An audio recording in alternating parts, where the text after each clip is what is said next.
ये बड़ी खबर इस वक्त आपको बता दें, सीएम धामी का पिथौरागढ़ दौरे से जुड़ी हुई ये बड़ी खबर। साइकिल रैली में प्रतिभाग करेंगे मुख्यमंत्री।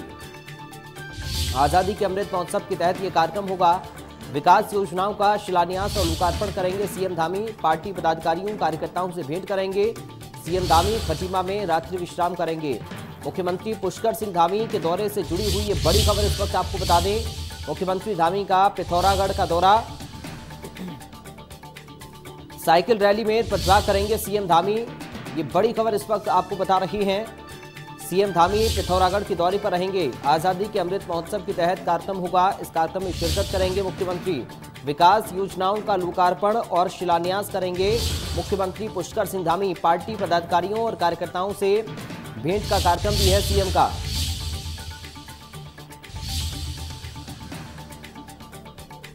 सीएम धामी के पिथौरागढ़ दौरे से जुड़ी ये बड़ी खबर।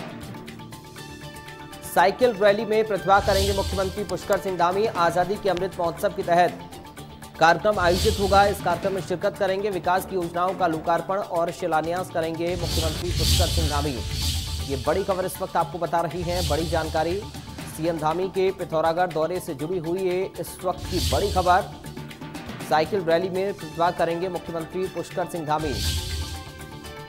आजादी के अमृत महोत्सव के तहत ये कार्यक्रम होगा।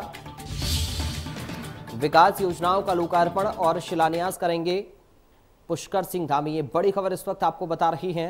बड़ी जानकारी सीएम धामी के पिथौरागढ़ दौरे से जुड़ी हुई ये खबर। अमृत महोत्सव के तहत कार्यक्रम हो, आजादी के अमृत महोत्सव के तहत कार्यक्रम होगा। विकास योजनाओं का लोकार्पण और शिलान्यास करेंगे मुख्यमंत्री पुष्कर सिंह धामी। पार्टी के पदाधिकारी और कार्यकर्ताओं के साथ मुलाकात भी करेंगे। साइकिल रैली में प्रतिभाग करेंगे। रोहित सोनी जुड़ गए हैं संवाददाता हमारे साथ। रोहित, क्या कुछ अपडेट है मुख्यमंत्री धामी के दौरे को लेकर? बिल्कुल, देखिए मुख्यमंत्री पुष्कर सिंह धामी का जो है आज पिथौरागढ़ दौरा है। पिथौरागढ़ दौरे की बात करें, तमाम कार्यक्रम जो है आज रखे गए हैं। मुख्य रूप से इस पिथौरागढ़ दौरे के दौरान जो है जो खासकर स्थानीय स्तर के जो तमाम कार्यक्रम है उस कार्यक्रमों में शामिल होंगे। इसके अलावा कई अन्य कार्यक्रम भी आयोजित किए गए हैं, उन कार्यक्रमों में शिरकत करेंगे। मुख्य रूप से देखें तो फिलहाल जो है पैतृक गाँव अपने जाएंगे। जो पैतृक गाँव उनका खेड़ा गांव उनका है। 9:30 बजे वहां सुबह पहुंच चुके हैं। उसके बाद से वहां पे उन्होंने प्रस्थान किया, यानी कि जो कोर्ट गाड़ी पूजा पाठ करने के बाद जो है तो वह अब थोड़ी देर में जो है वहां से रवाना हो जाएंगे।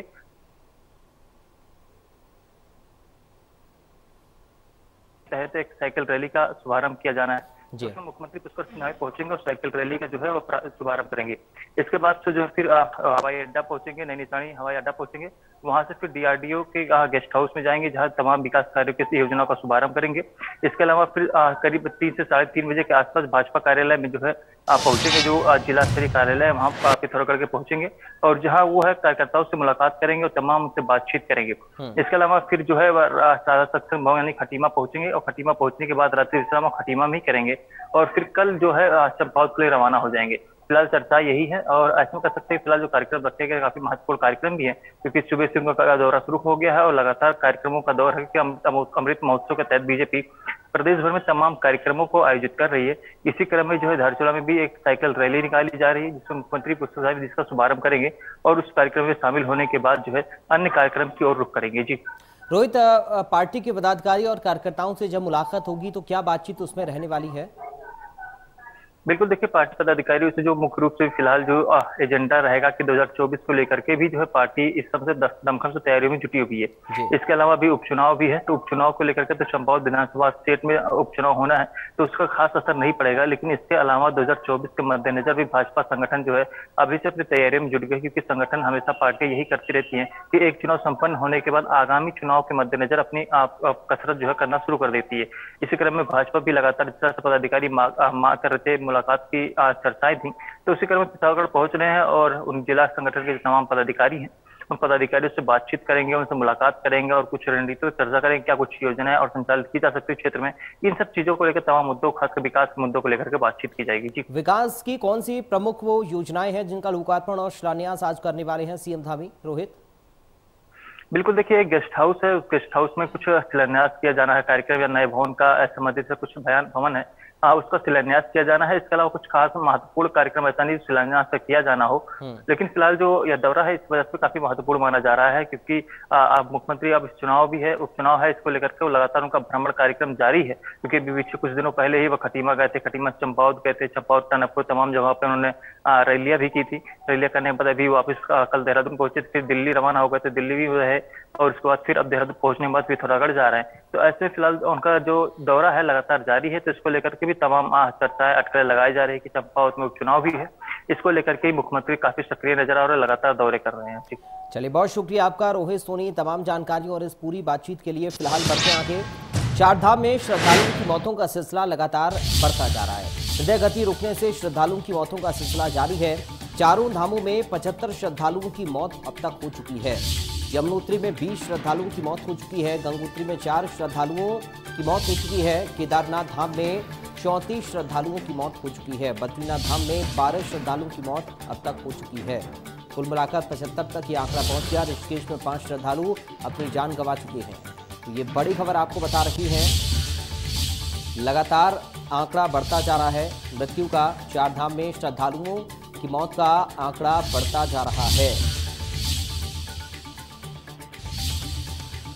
तो ये बड़ी खबर इस वक्त आपको बता दें, इससे प्रशासन पर सवाल खड़े हो रहे हैं। चारों धामों में 75 श्रद्धालुओं की मौत अब तक हो चुकी है। केदारनाथ धाम में 34 श्रद्धालुओं की मौत अब तक हो गई है। इसके साथ ही बद्रीनाथ धाम में 12 श्रद्धालुओं की जान अब तक जा चुकी है। ऋषिकेश में 5 श्रद्धालु अपनी जान गंवा चुके हैं। तो ये आंकड़ा 75 तक पहुंच गया है और ये मौत का आंकड़ा लगातार बढ़ रहा है। चारधाम में श्रद्धालुओं की मौत के आंकड़े को लेकर ये अपडेट आपको बता दें। चारों धामों में 75 श्रद्धालुओं की अब तक मौत हो चुकी है। केदारनाथ धाम में 34 श्रद्धालुओं की जान अब तक जा चुकी है। यमुनोत्री में 20 श्रद्धालुओं की मौत अब तक हो चुकी है। चारों धामों में 75 श्रद्धालुओं की जान अब तक जा चुकी है। गंगोत्री में 4 श्रद्धालु अब तक दम तोड़ चुके हैं। केदारनाथ धाम में 34 श्रद्धालुओं की जान अब तक चली गई है। बद्रीनाथ धाम में 12 श्रद्धालुओं की जान अब तक जा चुकी है। उधर ऋषिकेश में 5 श्रद्धालु अपनी जान अब तक गंवा चुके हैं। तो यह आंकड़ा अलग अलग आपको बता रहे हैं। कुल मिलाकर 75 श्रद्धालुओं की जान जाने की खबर अब तक है। केदारनाथ धाम की बात करें तो यहाँ पर 34 श्रद्धालुओं की जान अब तक जा चुकी है। इसके साथ ही ऋषिकेश में 5 श्रद्धालु अपनी जान गंवा चुके हैं। बद्रीनाथ धाम में 12 श्रद्धालुओं की मौत अब तक हो चुकी है। आंकड़ा लगातार ये बढ़ रहा है और अब तक 75 तक ये आंकड़ा पहुंच चुका है।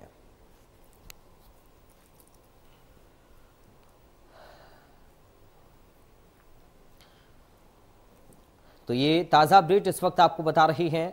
चारधाम में श्रद्धालुओं की मौत के आंकड़े को लेकर ये अपडेट सामने आ गया है। 75 श्रद्धालु अब तक अपनी यहाँ पर जान गंवा चुके हैं। ऋषिकेश में 5 श्रद्धालुओं की जान अब तक गई है। यमुनोत्री में 12 श्रद्धालुओं की मौत अब तक हो चुकी है। रोहित सोनी हमारे साथ जुड़ गए संवाददाता अधिक जानकारी के साथ। रोहित, आंकड़ा लगातार बढ़ रहा है, अब तक 75 का आंकड़ा सामने आ रहा है, क्या और अपडेट चल रहा है इस पूरे मामले पर? बिल्कुल, देखिए चारधाम में आने वाले श्रद्धालुओं का जो मौतों का सिलसिला है वह लगातार जारी है। मुख्य रूप से देखें तो पिछले दिनों लगातार जो मामले हैं वो काफी अधिक बढ़ते जा रहे हैं और वर्तमान स्थिति यह है कि चारों धामों में 70 और ऋषिकेश में 5, अभी तक टोटल 75 श्रद्धालुओं की मौत हो चुकी है।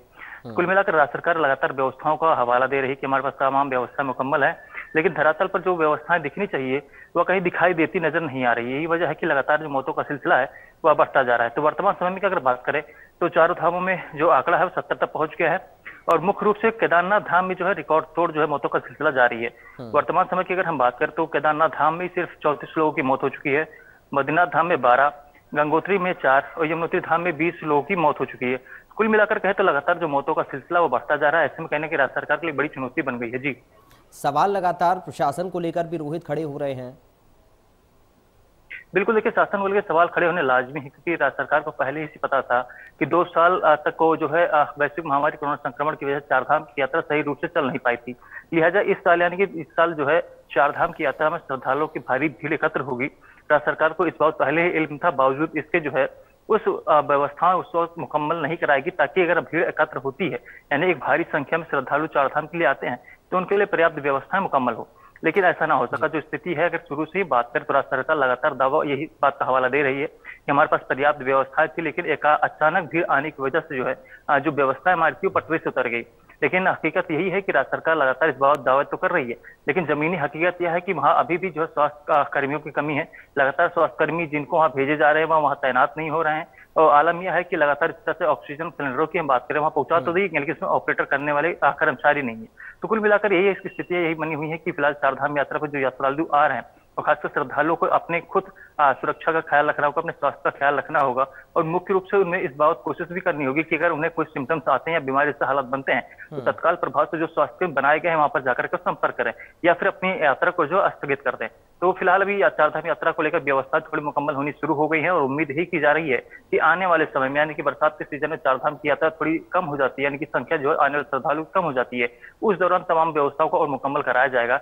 ऐसे में बरसात के बाद यानी कि वो कह सकते कि सितंबर अक्टूबर के आसपास जो है चारधाम की यात्रा फिर से एक बार पटरी पकड़ आएगी, तो उस दौरान व्यवस्था सबको मुकम्मल मिलेंगी। जी रोहित, क्या इस अवेयरनेस को लेकर प्रशासन भी कोई कदम उठा रहा है जो आप बात कर रहे हैं?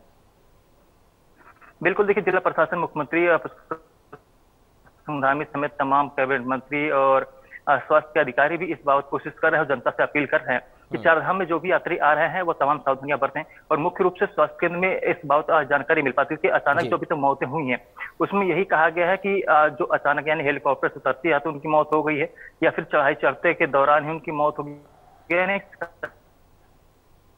चलिए ठीक है रोहित, आपका बहुत शुक्रिया तमाम जानकारी और पूरी बातचीत के लिए। तो संवाददाता रोहित आप सुन रहे थे। उत्तराखंड में पिछले 4 दिनों से जारी भारी बारिश और बर्फबारी के बाद मौसम साफ हो गया है। बारिश प्रभावित कई जिलों में बुधवार सुबह से धूप खिली, तो वहीं स्थगित हुई केदारनाथ यात्रा भी बहाल हो गई। मौसम विभाग की माने तो कुमाऊं के पहाड़ी हिस्सों में कहीं कहीं हल्की और औसत बारिश आज भी हो सकती है, लेकिन मैदानी इलाकों में अब मौसम साफ होने की संभावना है। चारधाम यात्रा में बारिश से खलल पड़ने के बाद अब स्थितियां सामान्य दिख रही हैं। केदारनाथ में बारिश और बर्फबारी के चलते रोके गए हजारों पैदल श्रद्धालुओं को सुबह गौरीकुंड से धाम की तरफ रवाना कर दिया गया।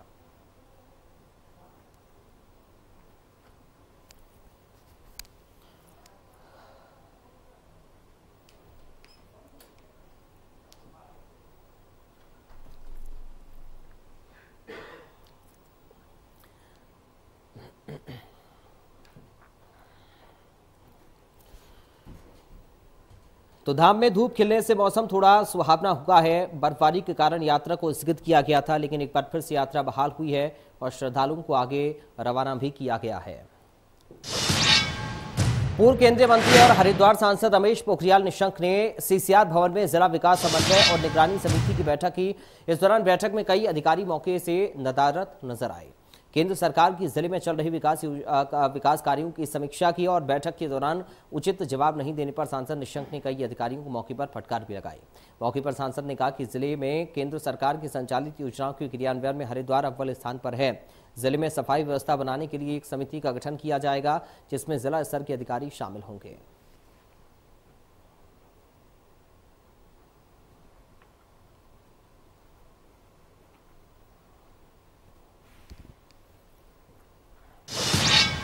चमोली से बड़ी खबर की बात करेंगे, जहां पर 2 दिनों तक बारिश के बाद मौसम साफ हुआ है। बारिश के बाद आकाश में धूप खिली है। धूप खिलने से मौसम सुहावना हुआ है। हाईवे पर सुचारू रूप से यात्रा जारी हुई है। ये बड़ी खबर आपको बता रही है। दरअसल मौसम अब थोड़ा साफ हुआ है। धूप खिलने से मौसम सुहावना हुआ है। हाईवे पर सुचारू रूप से यात्रा जारी हुई है। बारिश के बाद आकाश में धूप खिली है।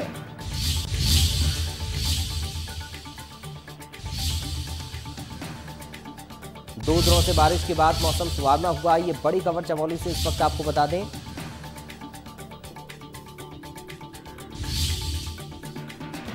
बारिश के बाद आकाश में धूप खिली है। धूप खिलने से मौसम सुहावना हुआ है।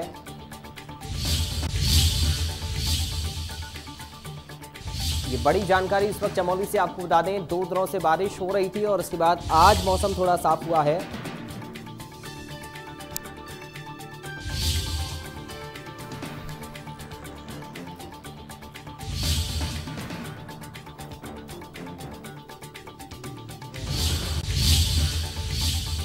उधर चंपावत विधानसभा उपचुनाव में सीएम पुष्कर सिंह धामी को ऐतिहासिक जीत दिलाने के लिए केंद्रीय रक्षा और पर्यटन राज्य मंत्री अजय भट्ट ने युवा कार्यकर्ताओं के साथ चुनाव की रणनीति बनाई और मौके पर केंद्रीय राज्य मंत्री ने युवा मोर्चा के कार्यकर्ताओं में जोश भरा।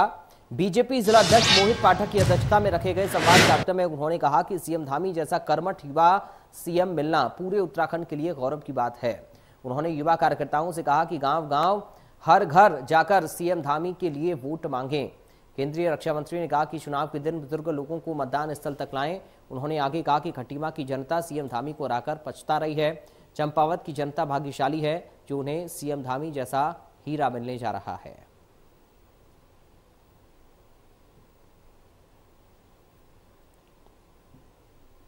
उन्होंने कहा कि धामी जी इसके लिए लायक हैं और कोई नहीं है।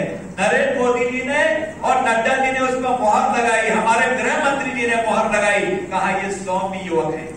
बाय डिफॉल्ट खटीमा में थोड़ी गड़बड़ हुई, लेकिन कैप्टन का हिट विकेट भी होता है। इसका मतलब कैप्टन कमजोर नहीं होता है।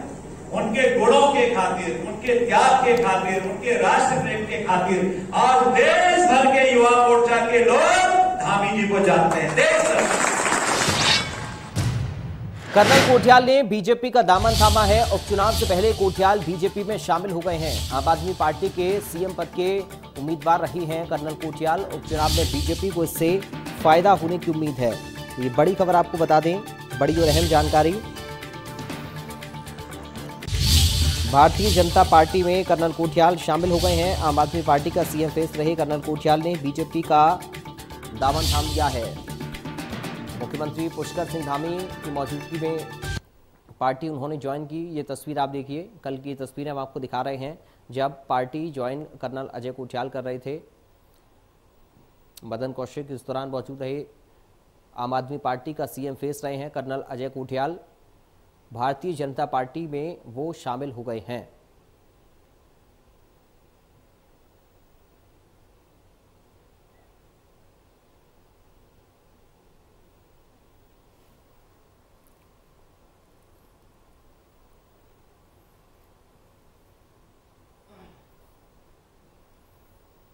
तो ये तस्वीरें आप देखिए जब पार्टी ज्वाइन कर रहे थे कर्नल अजय कोठियाल।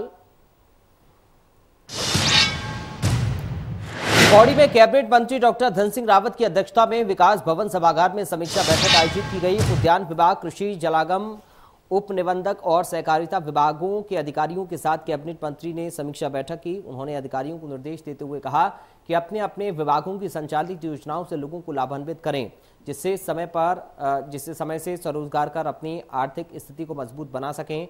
उद्यान विभाग के अधिकारियों से पॉली हाउसों की जानकारी लेते हुए निर्देश दिया कि अधिक से अधिक संख्या में पॉली हाउस लगाएं। कृषि विभाग के अधिकारियों को निर्देशित करते हुए कहा कि जंगली जानवरों से बचाव के लिए घेराबंदी करें। कृषि विभाग हो गया, उद्यान विभाग हो गया, कोऑपरेटिव विभाग हो गया, जलागम हो गया, इन सारे विभागों की एक बैठक की कि किसानों की आय दुगनी कैसे हो सकती है।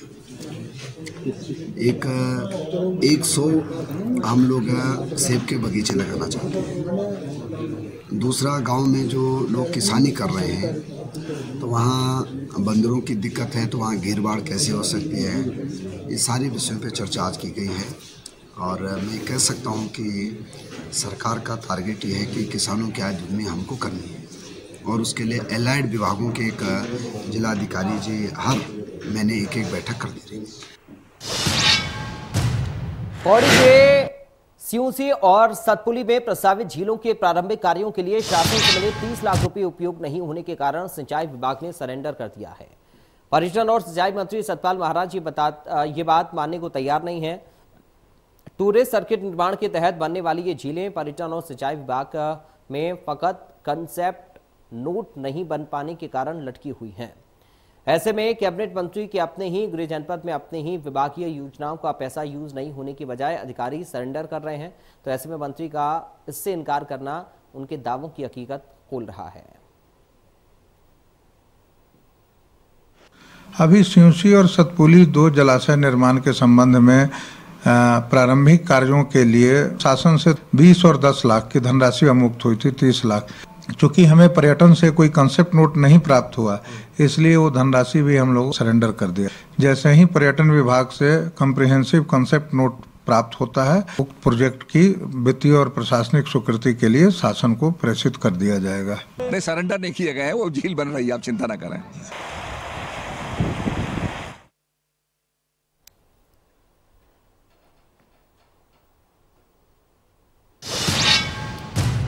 लालपुर क्षेत्र के हल्दीचौड़ निवासी विनय जोशी ने राजधानी देहरादून में 20वीं राज्य निशानेबाजी प्रतियोगिता में 5 स्वर्ण 1 सिल्वर पुरस्कार प्राप्त कर लाल कुआं क्षेत्र समेत नैनीताल जिले का नाम रोशन किया है। इस शानदार जीत पर क्षेत्र के लोगों ने बधाई देते हुए होनहार युवक के उज्जवल भविष्य की कामना की। वहीं उनके परिवार के लोगों में भी खुशी का माहौल है।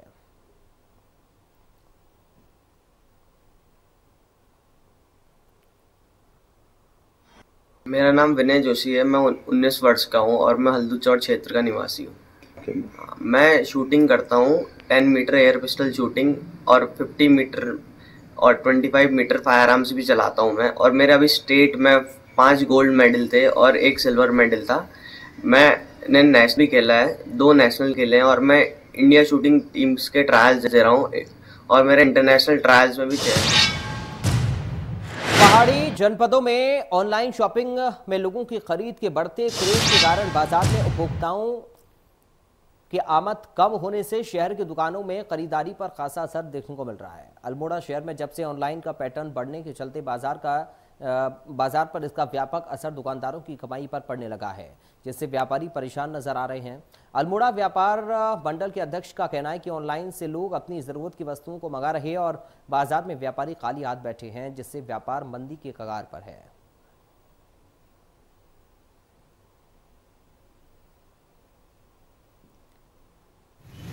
बाजार पूरी तरीके से आर्थिक मंदी का शिकार हो गया है। आप देखिए, कभी बाज़ारों में रौनक हुआ करती थी, जो लगनों का सीज़न चल रहा है, शादी विवाहों का सीज़न चल रहा है, आज व्यापार बिल्कुल चौपट हो चुका है। और जिस तरीके से अगर यही हाल रहा तो मुझे लगता है कि 2-1 साल में काफ़ी जो दुकानें हैं वो बंद होंगी और जो व्यापारी है वो बेरोज़गार होगा। क्योंकि जिस तरीके से आज मॉल खुल रहे हैं और लगातार जो ऑनलाइन चल रही है, ऑनलाइन में जो छूटें चल रही हैं, क्योंकि हमारा एक व्यापारी इन ऑनलाइन वालों से कहीं पर भी कंपटीशन नहीं कर सकता है।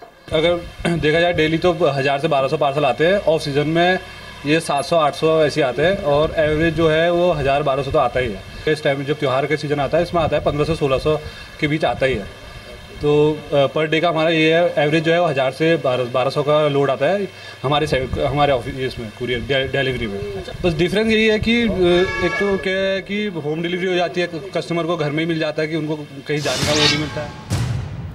पौड़ी जिले के सपलोड़ी गांव के गुस्साई ग्रामीणों ने पिंजरे में फंसे एक गुलदार को जिंदा ही आग के हवाले कर डाला, जिससे गुलदार की मौके पर मौत हो गई। वन विभाग की टीम के मौके पर पहुंचने से पहले गुलदार पूरी तरह से जल चुका था।